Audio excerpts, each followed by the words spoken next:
কি বাবা? কি কিনেছো? গান বেলুন। এই গান থেকে আবার বেলুন বেরোয় নাকি? কই দেখি, দেখাও তো দেখি কেমন বেলুন বেরোয়। এই কত বেলুন বেরিয়েছে তো!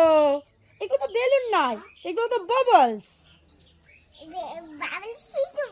আচ্ছা আচ্ছা, আমি তো জানতামই না বাবা, বাবলসকেই বেলুন বলে। খুব সুন্দর তো তোর খেলনাটা। কোথা থেকে কিনেছিস? আমার জন্য একটা নিয়ে এসছিস তো? তুই আমাকে এটা ফুলাতে দিবি? আচ্ছা, আমি ফুলিয়ে দেখি তো। এ কত বাবলস বেরোচ্ছে রে! আমার খুব ভালো লেগেছে বাবা, খুব মজা লেগেছে। বন্ধুরা, আমাদের ভিডিও যদি তোমাদের ভালো লাগে তাহলে লাইক সাবস্ক্রাইব করো।